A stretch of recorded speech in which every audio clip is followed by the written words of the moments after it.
പ്രിയ കൂട്ടുകാരെ, ഇന്ന് നമുക്ക് പ്രിസംഷൻ എന്ന ഇംഗ്ലീഷ് വാക്കിൻ്റെ അർത്ഥം നോക്കാം.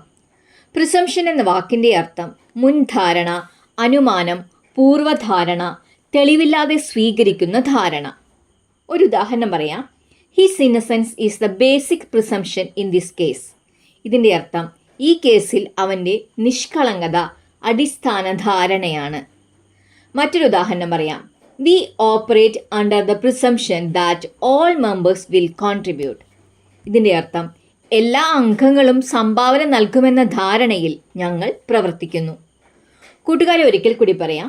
പ്രിസംഷൻ എന്ന വാക്കിൻ്റെ അർത്ഥം മുൻധാരണ, അനുമാനം, പൂർവ്വധാരണ, തെളിവില്ലാതെ സ്വീകരിക്കുന്ന ധാരണ.